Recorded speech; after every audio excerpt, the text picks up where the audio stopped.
everyone, and this is the next episode of Pajama Talks, best pajamas and best talks and best guests. And today my guest is Nicole. Hi, Nicole. Hello. I've checked your LinkedIn, and it's 5 pages long or something like this.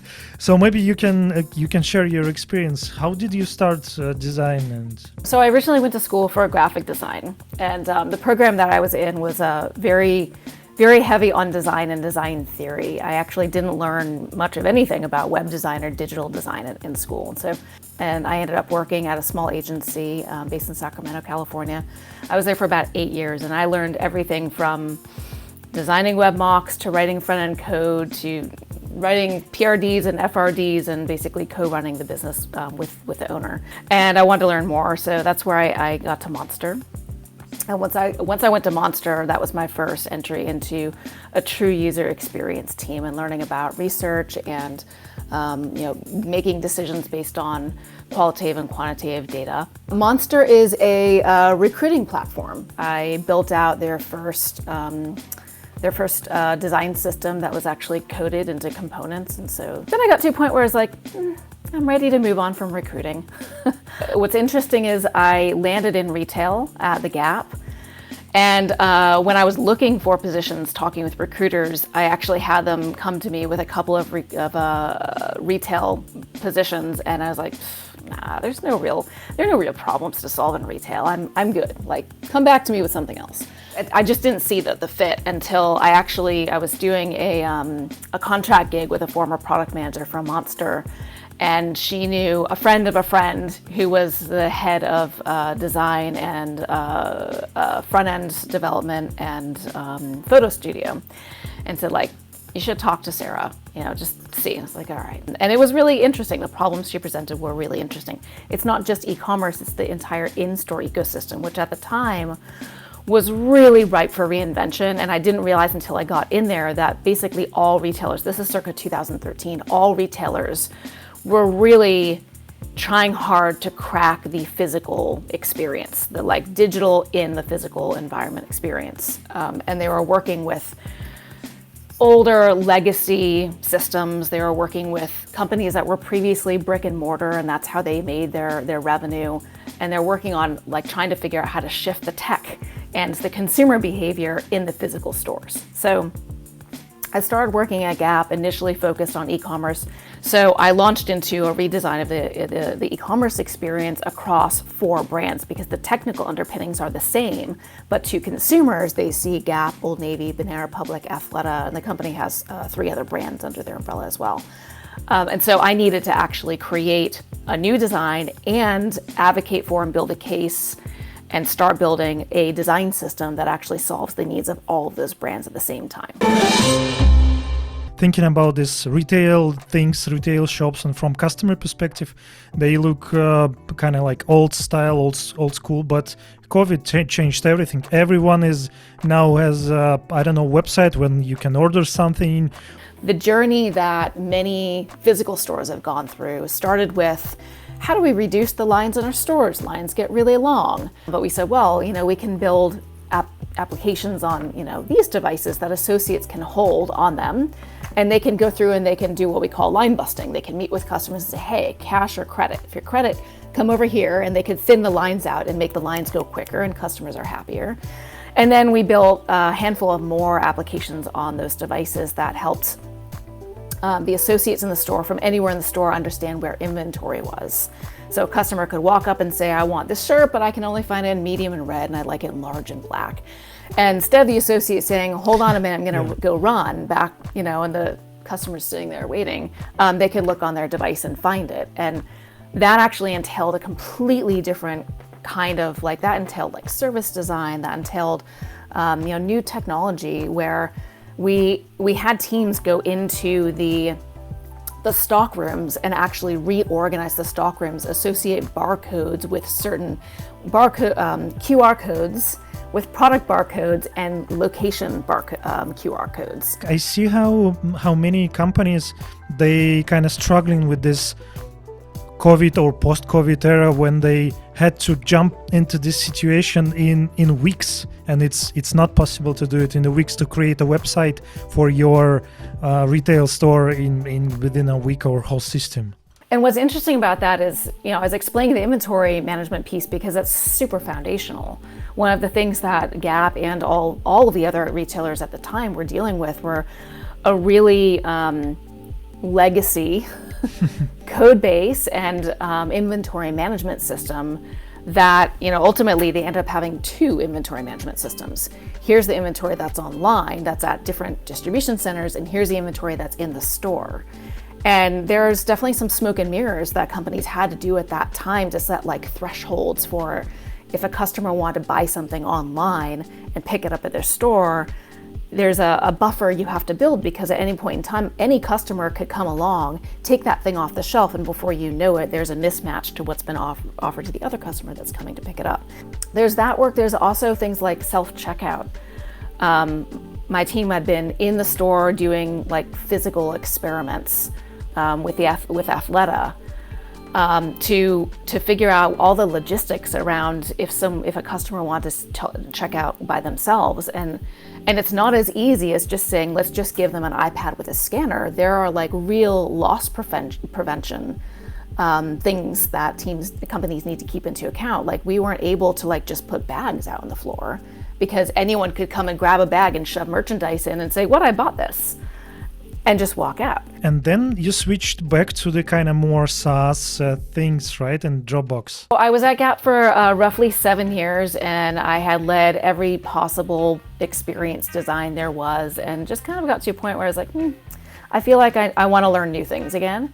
And the in-store application work really whetted my appetite to going back to SaaS. I ended up finding a really good match with a mid-market enterprise team where they were trying to understand how they could provide the capabilities for things like deployment at a mass scale, team account federation, and management of licenses. So I worked on that team for about a year. And then the company went through a massive reorganization, and they said they moved away from this line of business where they had multiple different teams with different GMs feeding into basically the same product. And so I actually ended up being promoted or shifted into the role where all of the lines of business between personal, mid-market, small teams, large teams, all of that work was actually grouped into one, I guess line of business is the word, but that's what they were moving away from. So I ended up being the lead of the head of design for the core Dropbox products that was taking into account the needs across all different personas, even outside mid-market enterprise. You're designing the application for internal Gap employees where they check, shoes and other stuff. So there is more, this type of applications or retail is more tolerant to, I would not say bad design, but kind of like some design. But for core technological SaaS platform, from design perspective, it should be like super precise and super top of the market. I will say when I joined Gap, the bar was really low in design. And I worked really hard to raise that bar and to bring the brand and creative teams into that work. And we were able to do some amazing work elevating, but there really wasn't that expectation, you're right, on the design team to bring it. I just saw that it was the right thing to do. At Dropbox, design as a practice is a completely different thing. And what I found was that design had a very different seat at the table. So I was paired with the GM of the line of business. I was paired with the VP of engineering. Most designers and design leaders, everyone within design, they understood the market. They knew the TAM, they knew the white space in the market, they knew the business end. And so they paired understanding of the business, understanding of opportunities in the business, understanding of user needs, like what are the behaviors and the pain points of users, very well with how they approach crafting the product itself. So a lot of the work that I did, particularly, some of the most fun in my life, actually, my professional life, was when I was working with the GM of mid-market enterprise and the head of engineering and our distributed leadership team on saying, okay, what's next for Dropbox? And we actually did this like 8-week project where we broke out into teams and we looked at different sort of tangential markets. And we looked at what's the TAM, what's the opportunity space, what are our competitive differentiators, how could we take those and like pivot them into essentially new lines of business for Dropbox as a company. Do you feel like design and all this machinery behind design system, metric system, before you moving this small little button 3 pixels left, you have to create A/B testing on customers, whatever. So all these things, they making big tech companies so conservative about designs. For instance, right now we have corporate Memphis, where this flat people on the websites, they everywhere, and they are the same in the big tech companies, because big tech companies, big SaaS platforms, they're so afraid to create something super innovative, like, so they more or less the same, or it's not true. Identify where it makes sense to reinvent the wheel, and identify where it makes sense to follow in others' footsteps where either the juice is not worth the squeeze. Like we know buttons with a consistent primary color are easy to find, and so find a persistent primary color and use that button. Or the other thing that's really important to keep in mind is humans they build their behavior over time. So anyone who has tried to like build a habit, like getting fit, that you need to create a consistent schedule, like you need to go to the gym 30 minutes every day for a month, and then you've built that habit, right? And so what's interesting about this is that we've all learned our behaviors and our habits through all the technology we use every single day. And so if you're going to try to build a habit, or if you're going to try to help a customer solve their needs, essentially is what it comes down to, right? That's what we're all doing with all of our products. You need to be really mindful of what behaviors they've built up and what tools they're using. We know people use Google a lot. We know people are using Spotify, for example, or Netflix. Like, look at the technology that's driving a lot of adoption right now. And in the areas where you feel like you need to build a certain capability, ask yourself the question, have those humans already learned how to do this in some certain way with a certain interaction or UI? And is that your moment to actually reinvent it, or are you going to be making life really hard for the humans that are using your software? Does it mean that in future, designers and UX specialists, UX engineers, they will be just, okay, I'm doing yet another CRM, I will just use same template. I don't need to reinvent design system. I would take, material design or whatever. So it means that kind of ability to invent something new is shrinking down, and designers in future, in 20 years, there will be 10 times less people in this area. I don't think so. And it's important to bring out the differentiation between UI and UX, right? So if we were to come up with some other random icon, just at the super surface level, some other icon for settings beyond like a gear, you better make sure it's understandable, because otherwise people are going to be completely lost, not know how to manage their account for your product. A design system is a mechanism to, one, help speed up engineering. Two, it helps designers be consistent with one another. Particularly when you have a team of 15 or more. My team at Dropbox was 40 designers. Wow. That was just product designers. You need some mechanism to help the designers be consistent. The other part is, and again, I worked on this quite a bit when I was at the Gap, is it's a really awesome moment to infuse brand. You can look for that really elegant infusion of the brand elements if you pull it way back and say, how do we use shape? How do we use color? How do we use white space? How do we use type? It's a really beautiful way to bridge experiences. So a certain point with Gap, we got to a point where I was able to realize the vision I set forward, which was like, hey, when someone steps into a store, they are surrounded by the brand, right? You can feel the brand, and it's very different between the different companies. There's a base level of components that should be designed and coded in a way that's super extensible. And there's a list of maybe about 20 of those. buttons, it's flyouts, it's modals, and they should like look and act the same way. But they don't dictate the content in those. And the content that's in those components is where the value is. That's where the innovation is. The innovation, like, don't be fooled. Innovation is not UI.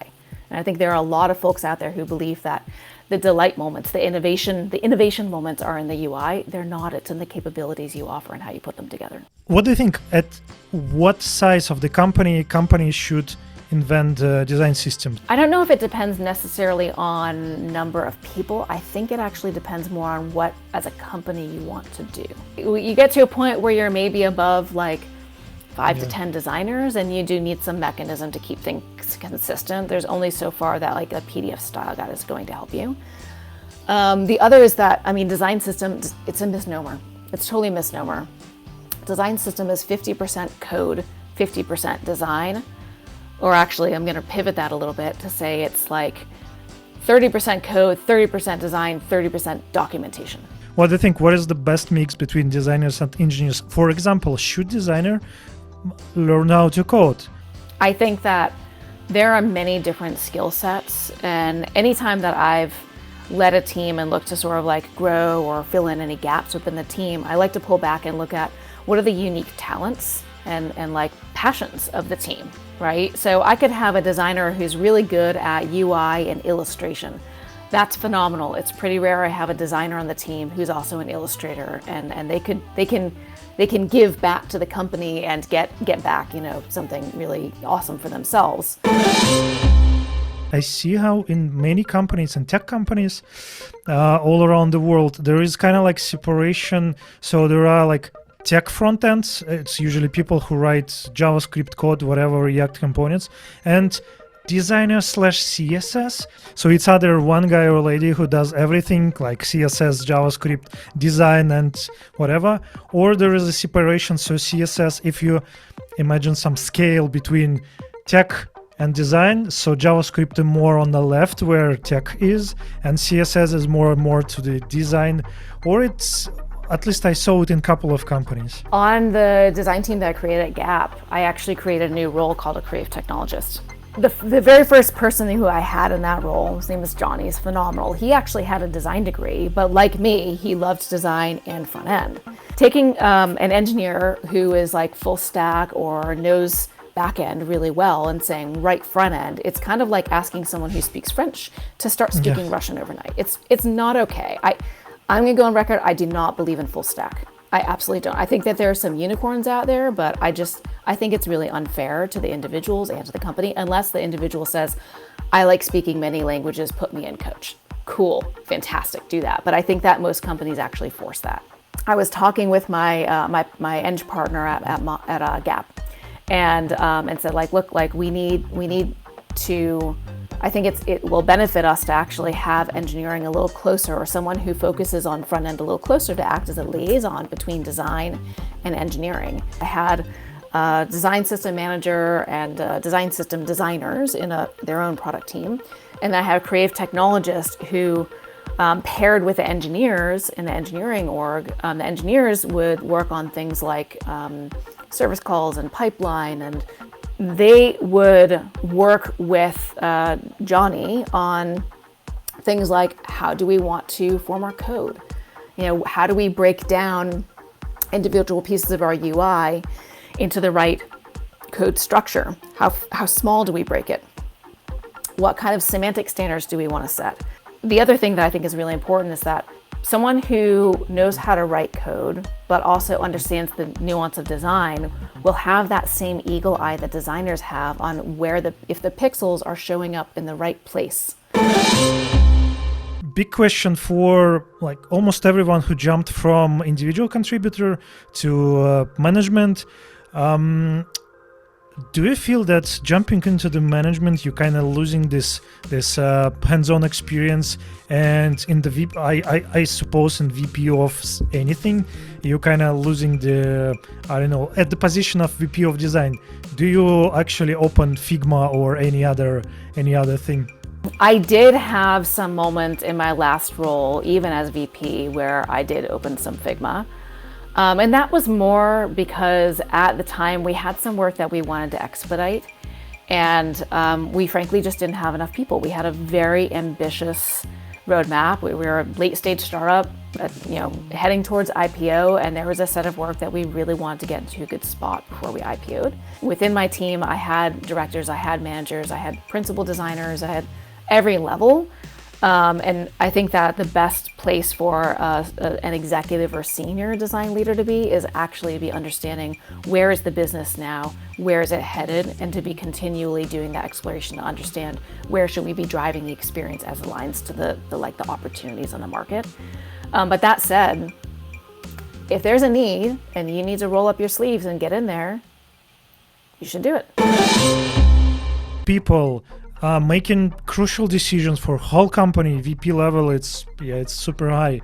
They are, or anyone who moved to the senior management position, we're going further and further from the roots, from the understanding how technologies work, and it means that someone like captain of the ship maybe have no idea how this thing works, but even though he or she is a captain, moving the ship towards maybe like a Titanic moving towards the iceberg. So this huge gap, pun intended, between back to the ground work, design work, and senior management is super huge. And at one point, you have no idea what's going on with the product, with design, because you are too far into the management. There's no way within the role at Dropbox that would be not beneficial for me to roll up my sleeves at all. There's sort of two camps, I guess, for lack of a better way of putting it, that can happen when a leader kind of rolls up their sleeves and gets their hands dirty. Either they don't trust their team, or they see that their team needs some help and they're jumping in to help. Neither of those scenarios should be a leader jumping in and pulling work off into a silo, working in a way that their team has no idea what they're working on. That's super unhealthy. It's toxic. I would never do that. I believe very, very much in servant leadership. You hire the people you trust and you step back and you let them do their job. And a leader's role is to support and unblock and help with their success, not to come in and tell them how to do their work. What are for you personally, like you are interviewing designer into your team, what are the red flags and green flags for you? What you're looking for in the designer? And what are the oh, no, it's definitely no. They understand the business, or they've put forth the effort to learn about the business, right? Which means not just staying within your design circle and talking to the design team, but how do you collaborate with your product management partners? How do you collaborate with your engineering partners? How do you take it upon yourself to be proactive and not shy and recognize there's always a moment to learn something new. Everyone's learning something new every day, right? So sort of put that aside. How much are you pushing yourself outside your comfort zone? And are you a compassionate human being? Are you recognizing the role of yours and your product and your engineering partners, and are you open and fluid in those interactions? The other things I'm looking at are do you pay attention to your craft? And what I mean by pay attention to craft with regard to design, it's, are you being very deliberate about where you're putting your pixels? Do you have a point of view on where you're putting them? Do you understand accessibility? Are you taking time to verse yourself and creating accessible designs? That's really important. How do you understand your customers' needs? Are you making things up based on your observation from afar? Are you talking to customers? Are you getting qualitative, quantitative? Red flags would be sort of the opposite of anything I just mentioned. Yeah. Key to me is partnership, building relationships and partnership. Or if they don't know how to be good partners, how did you try to open up the conversation? The other is sort of navel gazing. If you feel like you know about your customers better than your customers or anyone else in the company, or if you feel like your company's sort of making up thoughts and ideas on what the customer needs without actually getting input or validating from your customers, that's a red flag. As an engineer, actually, I can just write a code and I don't care about the customers whatsoever. I design my code base and I write React code or I don't know Java code that sends some data from the server to the front end. I don't care about customers at all. Like, just imagine. But designer, they should be so much integrated into the customers market as well as the, I don't know, product managers. I think that it's important that everyone understands what the customer needs are, and some of the things that I've done in the past is actually shift that sort of assumption that even when we're showing prototypes to customers just to get feedback or like see how they'll try to use it, to make sure that there's not just design in the room, to actually pull in engineers to view and see real time what the customer's inputs are, because I tell you, every single conversation with a customer will surprise you. You will learn something new that you didn't realize you learned. For people who just starting their career, develop themselves in product designer role, what helped you and what maybe some advice you can give how to be successful in this position? The first thing I'll say is remind yourself that everybody starts somewhere. There's no stupid questions, and as a matter of fact, you'll gain more respect from people by asking all the questions, even if you have to preface it with, this might be a stupid question. If you're new to the space, look for a mentor. There's a really great product business called ADP List, where there are mentors at all different levels all over the world who offer their time free. And you can just go in and ask questions. How do you get in the space? Do you have any classes you think I should take or books I should read? If you're really trying to sort of learn, there are great courses through like IDOU, online, self-paced courses. And Nielsen Norman Group also is a really great reference. They have fantastic materials on their site. They also have workshops. O'Reilly also has some really good books and some great workshops. So I'd say that's a really good place to start. And what do you think should, for example, product designer switch jobs more often to understand as much businesses as they can to progress in the position, or inside one company you can find the new opportunities? The company that you're in, do you feel like you're learning? Do you feel like you're growing? Do you feel like you understand the business model? Do you feel like you have some connection to the business model? I've always found that I do my best work when I feel connected to what the business is offering and connected to the sort of the environment, as I could put it, within the company. Do I feel like these are the individuals I'm collaborating with, we understand each other on a good basis? If any of that feels forced, it's probably time to go look around. There's tons of different opportunities out there. But I will say within every single role I've been in, I've stayed so long because I've worked on one thing for like a year or 6 to 9 months. And then I deliver a thing and the company says, great, we need you over here. I say, awesome, I'm gonna go learn about that thing. And so there's multiple different places and opportunities to learn within a company, especially if it's at a certain size. If you do stay with a company for more than 3 years, you best make sure that you have one foot in the industry outside your company and be constantly learning in any way you possibly can, because you don't want to end up in a position where you're in a company for so long that you're only learning within that small circle of the company. Thank you very much, Nicole, for this session. It was a big pleasure to have you here.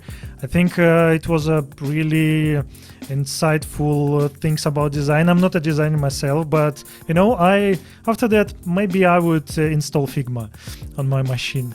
And if you have any questions or thoughts, please add your comments below. Press like button, please subscribe, and other things that all YouTubers must say. And thank you very much, Nicole, for your time. Sure, thanks so much for having me. It was a lot of fun. Yeah, appreciate it. Thank you, and see you in the next one.